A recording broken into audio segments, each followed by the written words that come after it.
بسم اللہ الرحمن الرحیم الحمد للہ رب العالمین والصلاة والسلام علی سید المرسلین وعلی آلہ واصحابہ اجمعین۔ میرے بزرگوں اور پیارے بھائیوں، اللہ تعالیٰ آپ حضرات کی خدمات کو قبول فرماوے، پورے عالم میں حق اور ہدایت کے عام ہونے کا ذریعہ فرماوے۔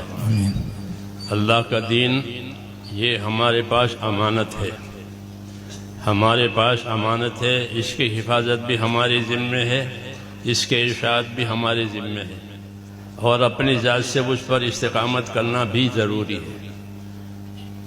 اسی سے ہماری عزت ہے۔ دین ہے تو سب کچھ ہے، دین نہیں ہے تو کچھ نہیں ہے۔ اور دین میں بڑی چیز ایمان اور علم ہے، جیسا امام غزالی رحمۃ اللہ علیہ فرماتے ہیں کہ دو ہی چیزیں ہمارے پاس بڑی ہے جو اللہ کی طرف سے ہم کو ملی ہے، ایک ایمان ملا ہے اور ایک علم ملا ہے۔ ایمان یہ تو اللہ کے تعلق کا نام ہے کہ ایمان لایا، یعنی میں نے اپنا اللہ سے تعلق پیدا کر دیا، بندگی کا اور عبدیت کا، یہ ایمان ہوا۔ اور ایمان کا تقاضا اطاعت ہوتا ہے کہ اللہ پر ایمان لا کر کیا کرنا ہے، کہ اللہ کی اطاعت کرنی ہے۔ تمام نبیوں کو اللہ تعالیٰ نے اطاعت قائم کرانے کے لیے روئے زمین پر بھیجا ہے۔ وَمَا أَرْسَلْنَا مِن رَّسُولٍ إِلَّا لِيُطَاعَ بِإِذْنِ اللَّهِ، تو اطاعت قائم کرانے کے لیے نبیوں کو بھیجا ہے، اور اطاعت علم کے بغیر ہو ہی نہیں سکتی۔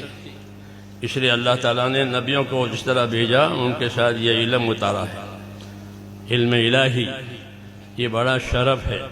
اللہ جس کے ساتھ بھلائی کا ارادہ کریں گے، وہ اس کو اپنے دین کی سمجھ دیں گے، وہ اپنا دین دیں گے۔ اس لیے یہ بڑی نعمت ہے، خصوصاً قرآن و حدیث، یہ تو اصل علم ہے۔ یہی حضور کے پاس تھا، اسی کی تبلیغ کی، اسی کی تعلیم دی، اسی سے تربیت ہوئی ہے، تو یہ بڑی نعمت ہے۔ جس کو یہ ملا وہ خیر کثیر اس کو مل گئی۔ تو ہم جس زمانے میں وہاں تھے، پڑھتے تھے دورائے حدیث میں، تو جب ہمارا سال ختم ہوا، 149 تھے ہم لوگ، 150 میں ایک کم، تو حضرت رحمۃ اللہ علیہ نے بخاری شریف ہماری ختم کرائی، پھر اپنی چوکی پر کھڑے ہو گئے۔ اللہ ان کو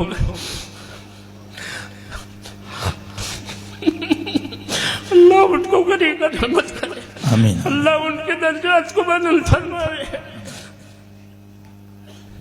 ہم لوگوں کو اپنی چوکی پر کھڑے ہو کر کے بخاری شریف کی اور ترمذی شریف کی اجازت دی ہے کہ میں تم لوگوں کو اجازت دیتا ہوں۔ یہی ایک شرف اللہ نے ہم کو بھی دیا ہے۔ اس لیے جیسے میرے حضرت رحمۃ اللہ علیہ نے مجھ کو اجازت دی تھی بخاری شریف کی اور ترمذی شریف کی، تو ان پڑھنے والوں کو بھی میں اپنی طرف سے ایسی اجازت دیتا ہوں جس کی میری شیخ نے مجھے۔ اللہ تعالیٰ مجھے بھی قبول فرمائے، آپ کو بھی قبول فرمائے۔ علم کا مقصد کہ علم کیوں اترا ہے؟ علم تو اس لیے اترا ہے تاکہ اللہ سے اپنا تعلق صحیح کیا جائے۔ عقائد میں، اعمال میں، اخلاق میں، سب چیزوں میں علم رہبری کرتا ہے۔ اس لیے صحیح علم لینا ہے، اور سب سے پہلے اپنے آپ کو اپنے علم کے تابع کرنا ہے۔ جو اپنے علم کے تابع کرے گا وہ ہے عادل، عدول، اور عادل اسے کہتے ہیں کہ جو اپنے آپ کو اپنے علم کے تابع کرے، اور جو اپنے علم کے تابع اپنے آپ کو نہ کرے اس کو فاسق کہتے ہیں۔ اللہ نے بنی اسرائیل کے علماء کو عام طور سے فرمایا کہ ان کی اکثریت فاسق ہے، حالانکہ ان کے پاس علم ہے۔ کیوں؟ کہ وہ اپنے علم کے تابع نہیں تھے، انہوں نے علم کو اپنے تابع کیا تھا، علم کو اپنے تابع کیا تھا۔ وہ تحریف بھی کرتے تھے، تاویل بھی کرتے تھے، جی ہاں، اس لیے ان کو کہا کہ ان کی اکثریت فاسق ہے۔ تو اپنے علم کے تابع نہ ہونے والا فاسق کہلاتا ہے، ہاں، اور اپنے علم کے تابع ہونے والا عادل کہلاتا ہے۔ صحابہ سارے کے سارے عادل ہیں کہ وہ اپنے علم و ایمان کے تابع ہیں، اور انہوں نے اپنے ایمان کو، اپنے علم، اپنے آپ کو ایسا تابع کیا کہ ان کو اللہ تعالیٰ کے نبی کی طرف سے سند ملی کہ اصحابی کالنجوم، کہ میرے صحابہ تو ستاروں کی طرح سے، کہ ستاروں میں روشنی بھی ہے، رفتار بھی ہے۔ ستاروں میں روشنی بھی ہوتی ہے، ان کی روشنی سے لوگ فائدہ اٹھاتے ہیں، اور ان کے اندر رفتار بھی ہے کہ ان کا نور کا تعدیہ ہوتا ہے۔ اسی طرح اس علم میں بھی دونوں باتیں ہیں کہ اپنے آپ کو اپنے علم کا تابع کرے. اگر اپنے علم کے تابع عالم نہیں کرے گا تو اپنی خواہش کے تابع ہوگا. یا تو ہدا یا ہوا، ان دونوں میں سے ایک کی تابعداری آدمی کا نفس قبول کرتا ہے.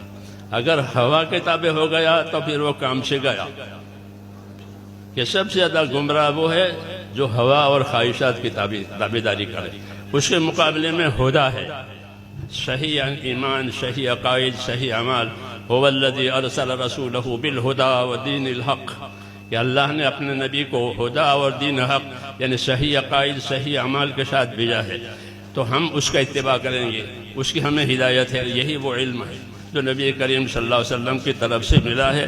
اور ایک تو ہمیں اپنے علم پر استقامت پیدا کرنی ہے، یہ سب سے پہلا تقاضا ہے کہ ہر عالم اپنے آپ کو اپنے علم کا تابع کرے. ہاں، یہ تقاضا ہے. فاستقم کما امرت ومن تاب معک.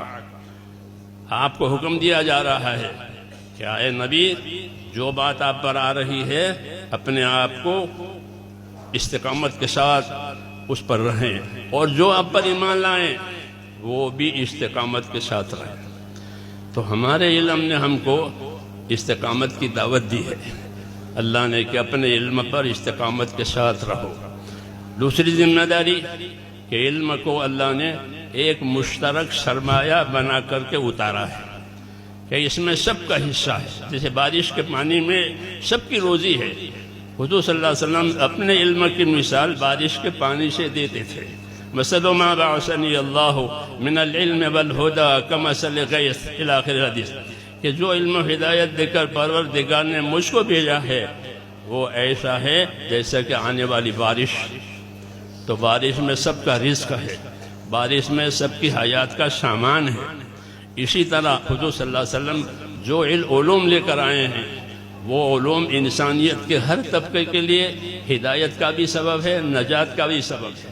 حاکموں کا طبقہ، تاجروں کا طبقہ، زراعت کرنے والوں کا طبقہ، ملازمین کا طبقہ، یہ معیشت کے 4 طبقے ہوتے ہیں ہر زمانے میں. تو ان تمام طبقوں کے لیے رہبری اس علم میں ہے کہ وہ اپنے آپ کو اس علم کے تابع کرے. مولانا محمد یوسف صاحب رحمۃ اللہ علیہ فرماتے تھے کہ ہمارے دین میں ہر شعبے کے فضائل ہیں، ہر شعبے کے مسائل ہیں. ہمارے دین میں ہر شعبے کے فضائل ہیں، ہر شعبے کے مسائل ہیں. حکومت اور اقتدار کے فضائل ہیں، اس کے مسائل ہیں. تجارت کے فضائل ہیں، تجارت کے مسائل ہیں. زراعت کے فضائل ہیں، زراعت کے مسائل ہیں. مزدوری کے فضائل ہیں، مزدوری کے مسائل ہیں. یہ معیشت کے شعبے ہیں، گزارے کے شعبے ہیں. یہ تو ان 4 شعبوں کی رہبری اس علم میں جو اتارا ہے.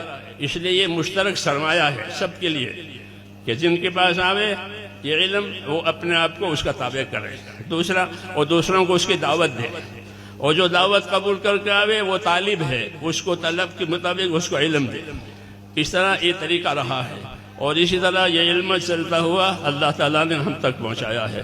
اللہ تعالیٰ آپ حضرات کے مسائل کو قبول فرماوے اور ہم سب کو اس علم کے ذریعے سے اپنے مقبول بندوں میں داخل فرماوے. جی ہاں، اور ہم سب کا انجام بخیر فرماوے. اللہ تعالیٰ آپ حضرات کی خدمتوں کو قبول فرماوے. جزاکم اللہ تعالی.